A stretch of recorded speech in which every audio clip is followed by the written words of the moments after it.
नमस्कार, म वीरेन्द्र चौधरी, आयुर्वेदिक वैद्य।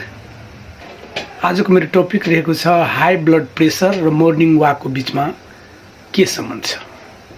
मर्निङ वाकले हाई प्रेसरमा कसरी काम गर्छ?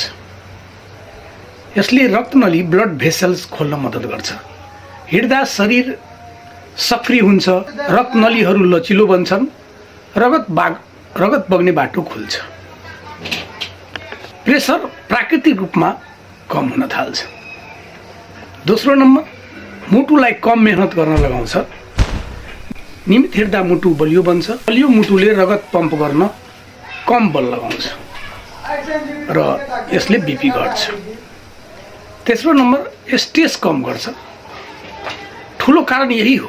तनाव बराबर प्रेसर बढ्ने मुख्य कारण हुन जान्छ। मर्निङ वाकले दिमाग शान्त बनाउँछ, ह्याप्पी हर्मोन इन्डोर्फिन्सलाई बढाउँछ, तनाव घट्न जान्छ र तनाव घट्यो भने प्रेसर घट्न जान्छ। चौथो नम्बर, तौल घटाउन सहयोग गर्दछ। यसले बढी तौल बराबर हाई बीपी हुन जान्छ। नमस्कार, म वीरेन्द्र चौधरी, आयुर्वेदिक वैद्य। आजको मेरो टपिक रहेको छ हाई ब्लड प्रेसर र मर्निङ वाकको बिचमा के सम्बन्ध छ। मर्निङ वाकले हाई प्रेसरमा कसरी काम गर्छ? यसले रक्तनली ब्लड भेसल्स खोल्न मद्दत गर्छ। हिँड्दा शरीर सक्रिय हुन्छ, रक्तनलीहरू लचिलो बन्छन्, रगत बग्ने बाटो खुल्छ। प्रेसर प्राकृतिक रूपमा कम हुन थाल्छ। दोस्रो नम्बर, मुटुलाई कम मेहनत गर्न लगाउँछ।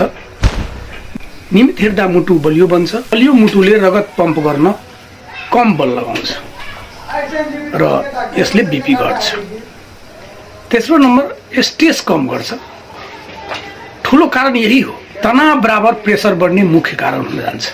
मर्निङ वाकले दिमाग शान्त बनाउँछ, ह्याप्पी हर्मोन इन्डोर्फिन्सलाई बढाउँछ, तनाव घट्न जान्छ र तनाव घट्यो भने प्रेसर घट्न जान्छ। चौथो नम्बर, तौल घटाउन सहयोग गर्दछ। यसले बढी तौल बराबर हाई बीपी हुन जान्छ। नमस्कार, म वीरेन्द्र चौधरी, आयुर्वेदिक वैद्य। आजको मेरो टपिक रहेको छ हाई ब्लड प्रेसर र मर्निङ वाकको बिचमा के सम्बन्ध छ। मर्निङ वाकले हाई प्रेसरमा कसरी काम गर्छ? यसले रक्तनली ब्लड भेसल्स खोल्न मद्दत गर्छ। हिँड्दा शरीर सक्रिय हुन्छ, रक्तनलीहरू लचिलो बन्छन्, रगत